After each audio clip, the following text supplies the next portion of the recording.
When Callum Whitmore pulled up to a red light on King Street West, he wasn't paying attention to the sidewalk. He was on his phone, half listening to his assistant run through the afternoon schedule, eyes drifting toward the window out of habit more than anything else. That's when he saw her.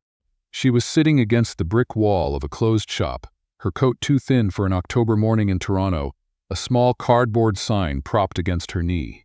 A little girl, maybe 3 years old, was asleep across her lap. Dark curls pressed against the woman's thigh, one small fist curled under her chin. The woman wasn't holding a cup. She wasn't asking anyone for anything. She was just sitting there, staring at the ground, her face so still it looked like she'd forgotten how to feel. Callum knew that face. He told his assistant he'd call back and set the phone face down on the passenger seat. It couldn't be. After 7 years in a city of 3 million people, on a Tuesday morning in October, it couldn't be Paige Alderton, but it was. He'd recognize the line of her jaw anywhere. The light turned green. He didn't move.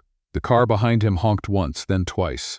Callum pulled to the curb, put the car in park, and sat there for a second with both hands on the wheel, trying to figure out what exactly he was supposed to do. Before we start the story, let us know in the comments what city you're watching from. We'd love to hear from all of you.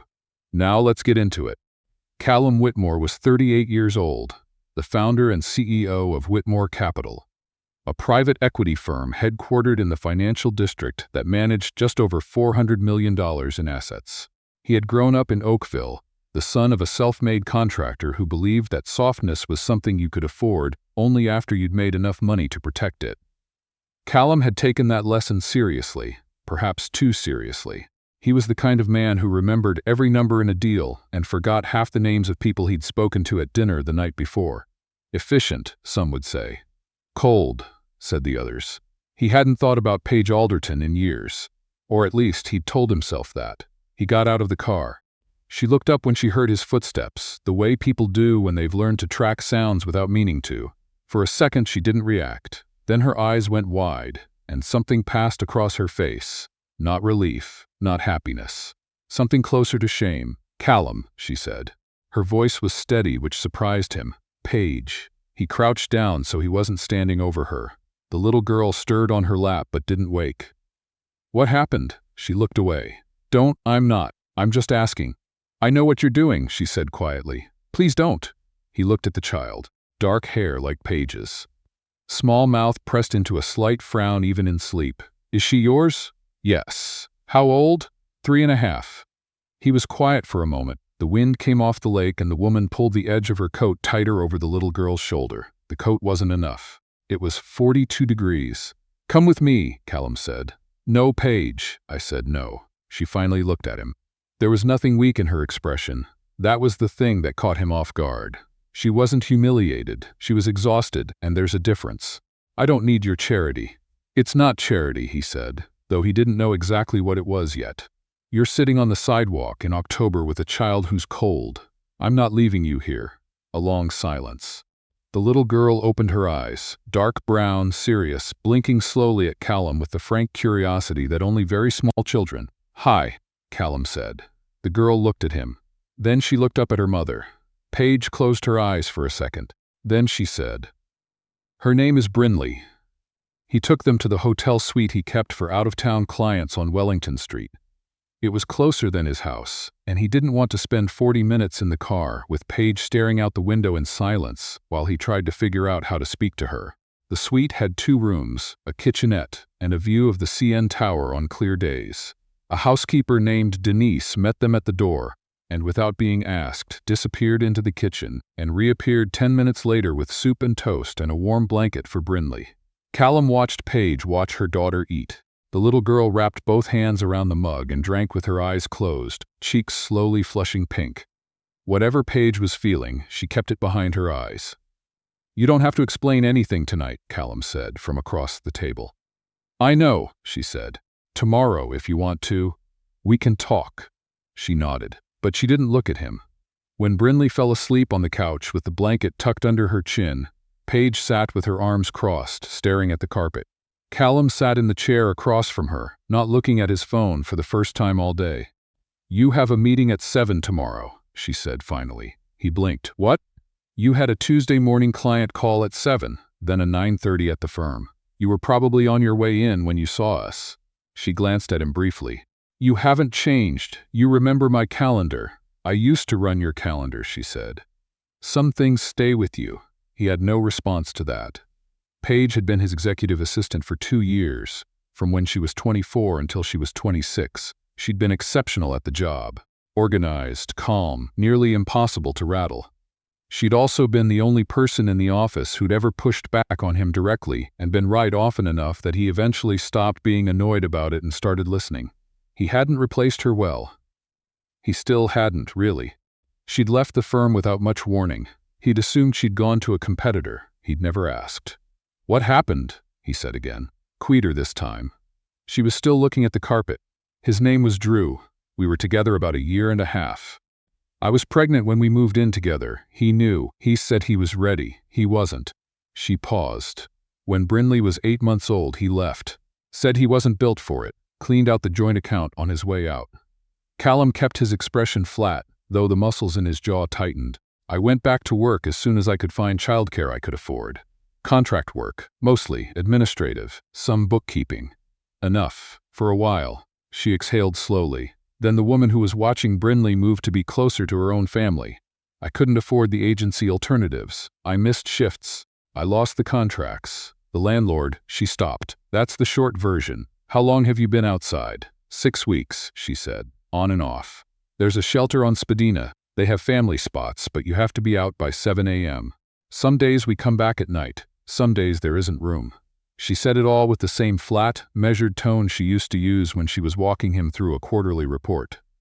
That unsettled him more than anything else. He said nothing for a long time. Then, you're staying here, both of you. She shook her head. Callum, it's not a conversation. I'm not your employee anymore. No, he agreed, you're not. Which means I'm not asking because it's practical. I'm asking because you're sitting in front of me and Brinley is 3 years old and sleeping on a hotel couch and it's the right thing to do. He leaned forward, elbows on his knees.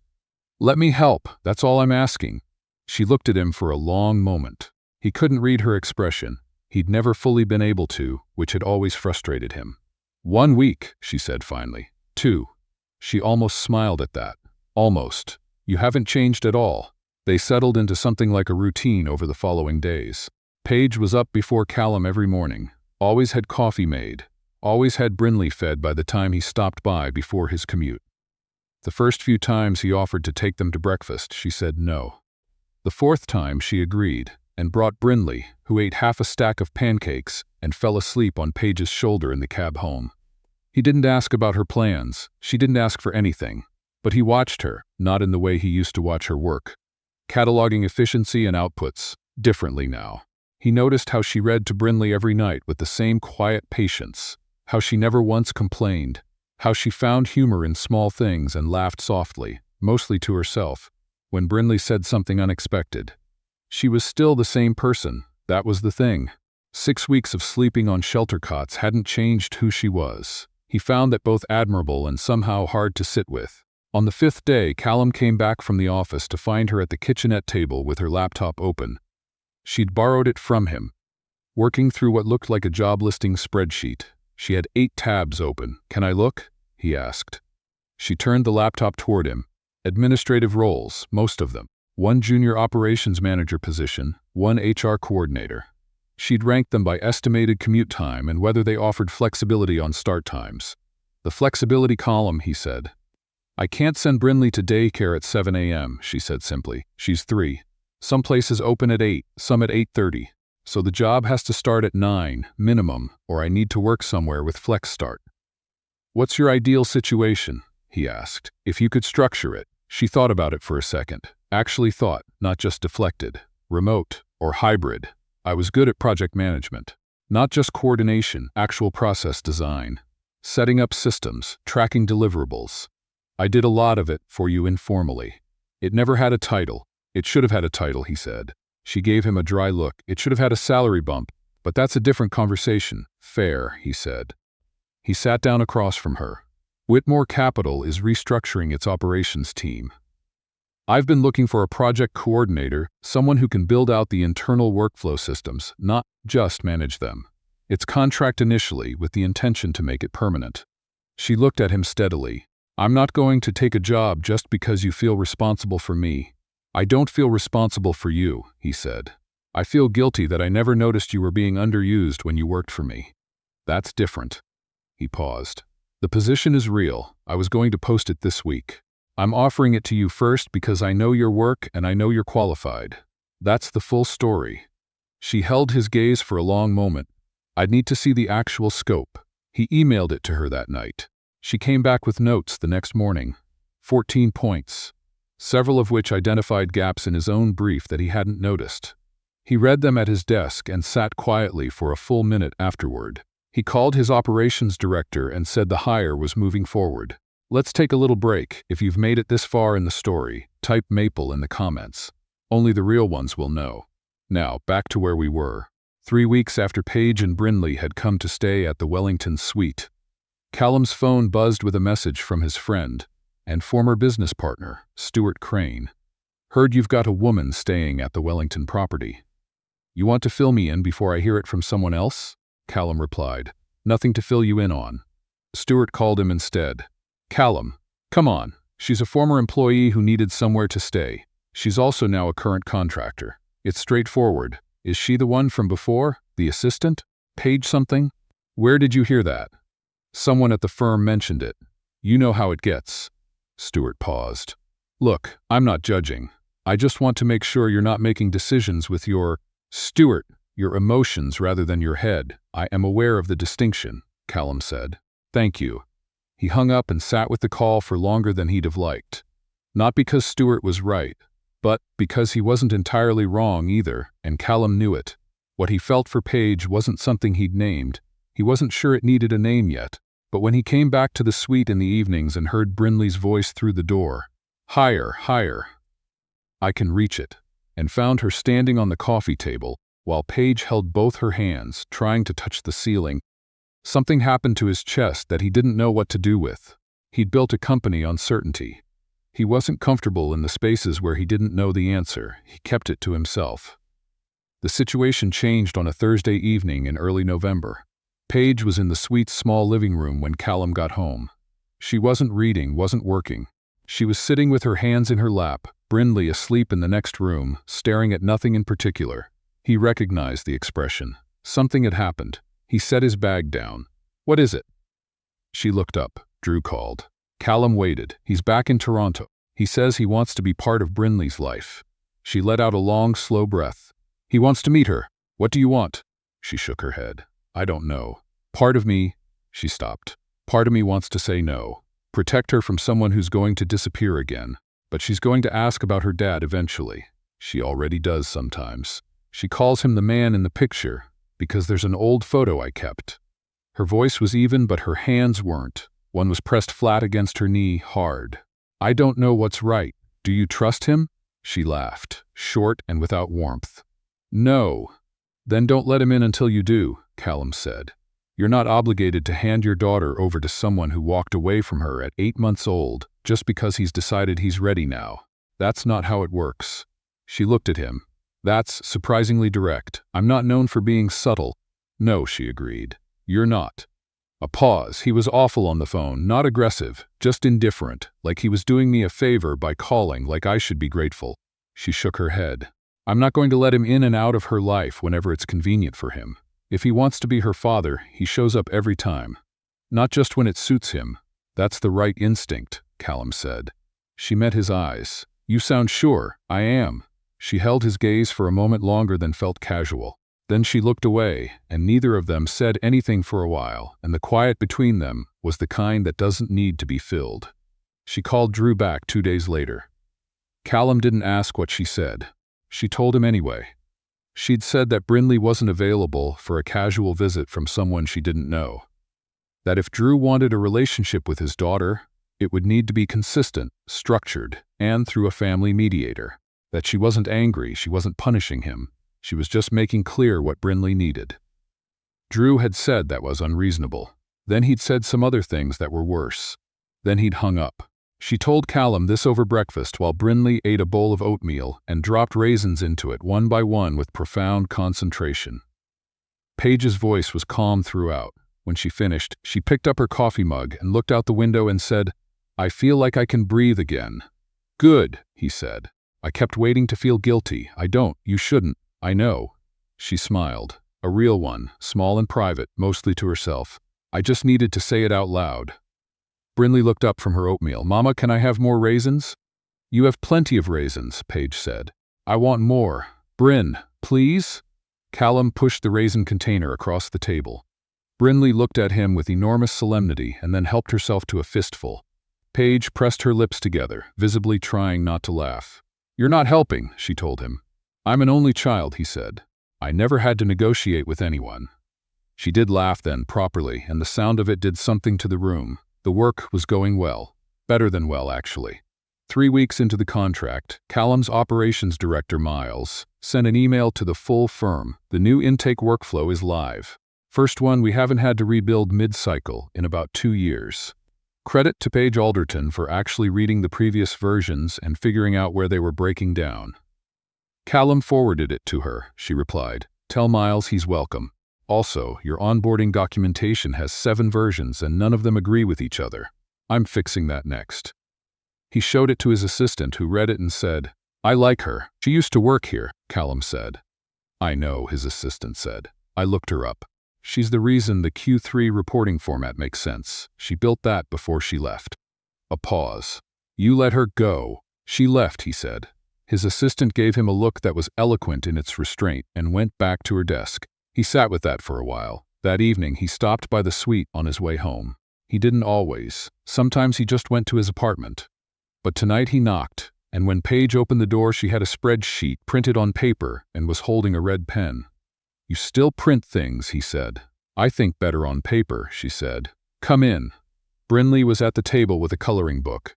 She'd decided some time in the previous week that Callum was allowed to sit next to her, which felt, in some way he couldn't fully articulate, like more of an honor than most things he'd been given in the last 5 years. He sat. She pushed a green crayon toward him without looking up. "I'm supposed to color this?" he said, looking at an outline of a bear.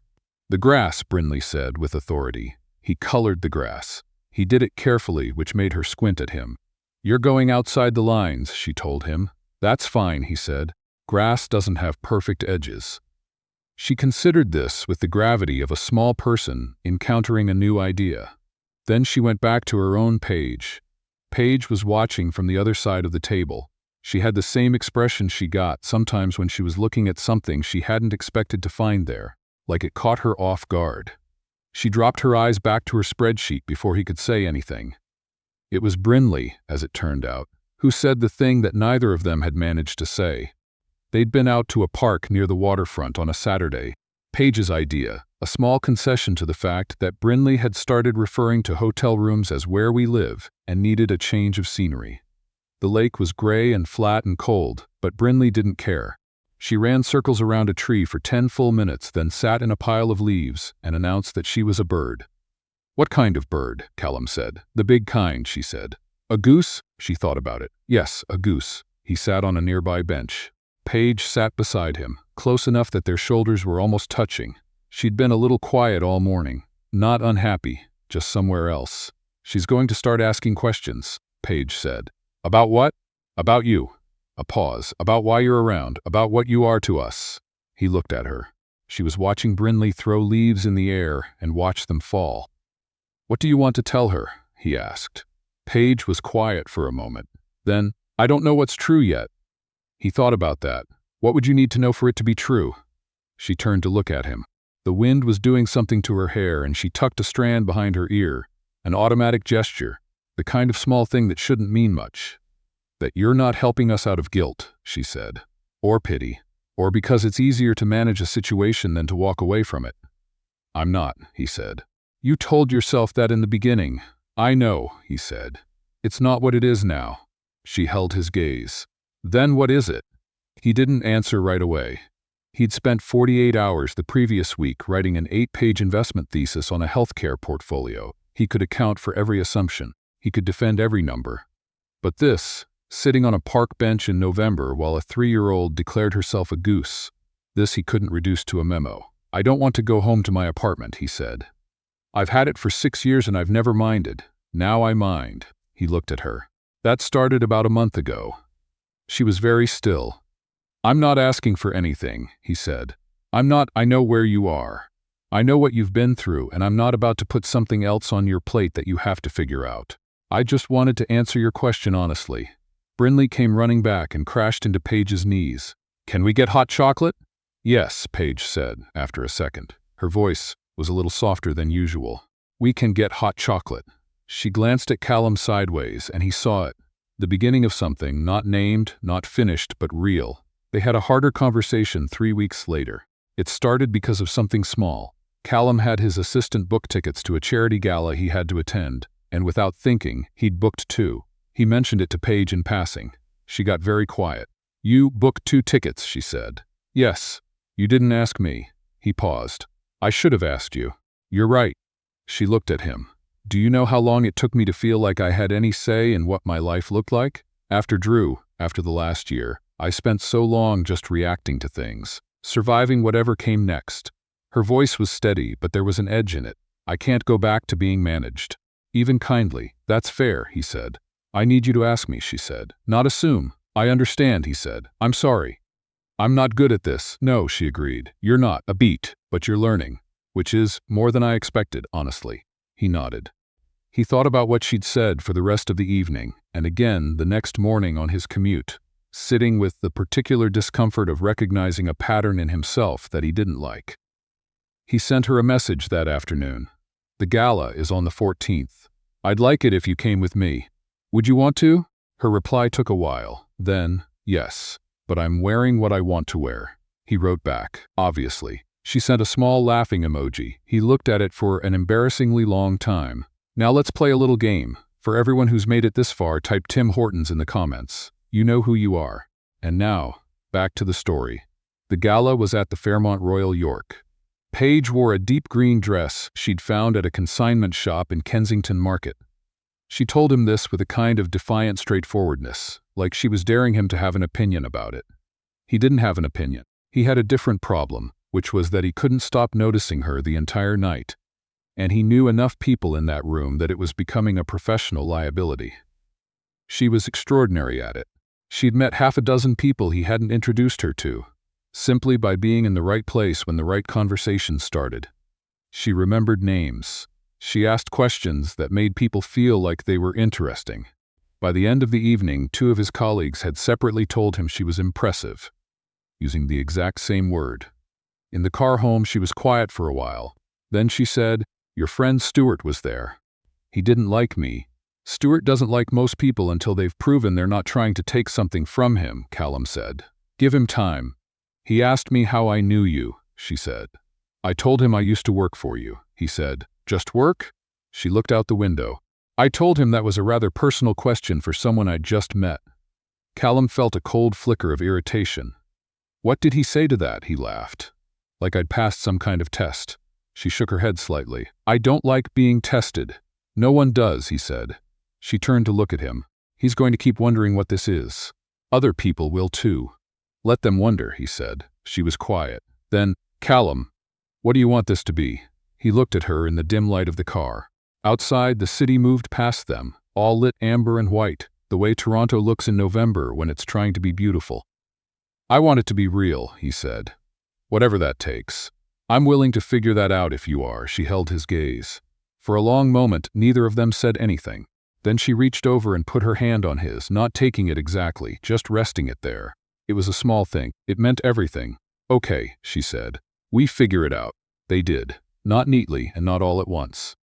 Paige moved out of the Wellington suite in December into a real apartment, a second-floor 2-bedroom in Trinity Bellwoods, with a clawfoot tub that Brinley immediately claimed as her personal reading spot. The firm made her contract permanent in January. Miles emailed the entire office again, this time with 3 paragraphs about the new compliance tracking system she'd built, and 3 people in the firm asked Callum separately where she'd come from. "She worked here before," he always said. "And you let her leave?" they always said. He had no good answer to that. He and Paige took things slowly, in the way that 2 people take things slowly when they're both old enough to know what rushing costs. He met her best friend from university, Jenna, who looked him over with the forensic attention of someone who would not be charmed and would report back, honestly. He took Brinley to the Ontario Science Centre on a Saturday afternoon, while Paige had a rare few hours to herself, and they spent 2 hours in the water section until they were both damp, and Brinley had explained to him, in careful detail, the entire life cycle of a frog. "Did you know frogs lay 1,000 eggs?" she said. "I didn't. Some of them don't hatch," she said, "but some do." He thought about that on the drive back, more than a child's biology fact probably deserved. In March, Callum found out, through his firm's legal department, in the process of a background search on a prospective hire, that Drew had filed for a small claims dispute against Paige the previous autumn over what he claimed was a shared deposit on an apartment they'd rented together. The claim had been filed just before he'd stopped paying child support entirely. He didn't say anything to Paige about what he'd learned, but he did call his firm's legal team and ask them to connect Paige with a family lawyer they worked with regularly. He framed it as a benefit of her permanent contract, which it was, as of that day, after he'd updated the firm's benefits documentation. When she found out, which she did, because she was thorough about everything, she called him directly. "The legal benefit," she said. "Yes, that wasn't in my offer letter. We added it," he said. "Callum, I know," he said. "I should have told you. I'm still learning." A pause. "Then the lawyer is good. She helped me understand that the claim has almost no merit and that his child support arrears are significant enough to actually pursue." Another pause, shorter. "Thank you, you would have figured it out," he said. "I just shortened the timeline." "You keep doing that," she said quietly. "Shortening the distance between where I am and where things could be." He didn't know what to say to that, which was rare for him. He said, "Paige, yeah, are you doing okay?" A small, real laugh. "I'm doing really well, actually." A pause. "That still surprises me every time I notice it." By the time the days got longer and the Toronto waterfront shook off winter and became somewhere people actually wanted to be, something had settled between Callum and Paige that didn't need to be announced to anyone. Brinley called him Cal, which he'd never been called in his life, and which he found he didn't mind at all. She'd decided he was allowed to read her bedtime stories on the nights he stayed for dinner, a process during which he'd learned that she had strong opinions about voice characterization and would correct him if a dragon sounded too friendly. "Dragons aren't friendly," she'd say. "This one might be," he'd say. "Cal," she'd say, with the weary authority of someone who had been over this before. He made her laugh sometimes, which he found entirely disproportionately satisfying for a man who ran a $400 million firm. One evening in May, sitting on Paige's small back porch while Brinley chased a moth around the backyard with a colander, she'd said she was going to catch it, though she had no plan for what came next. Paige leaned her head against Callum's shoulder, not dramatically, just settled there, like it was where it belonged. "I keep thinking about something," she said. "What?" "That morning on King Street, you were at a red light. If it had turned green a second earlier, you would have driven away." He thought about that. "I wouldn't have seen you." "Exactly." She was quiet for a moment. "I'm not a person who believes in things happening for a reason. I've seen too much that doesn't have one." She paused. "But I keep thinking about that light." He put his arm around her. "It was a long light," he said. "King and Bathurst always is." She laughed softly. "That's the least romantic thing anyone has ever said to me." "I prefer accurate," he said. She tilted her head up to look at him. "I know you do," then, more quietly. "I'm glad you stopped." In the yard, Brinley held up the colander in triumph. The moth was not in it. She didn't seem to notice. "I'm glad too," Callum said, and for the first time in a long time, he wasn't thinking about anything other than exactly where he was.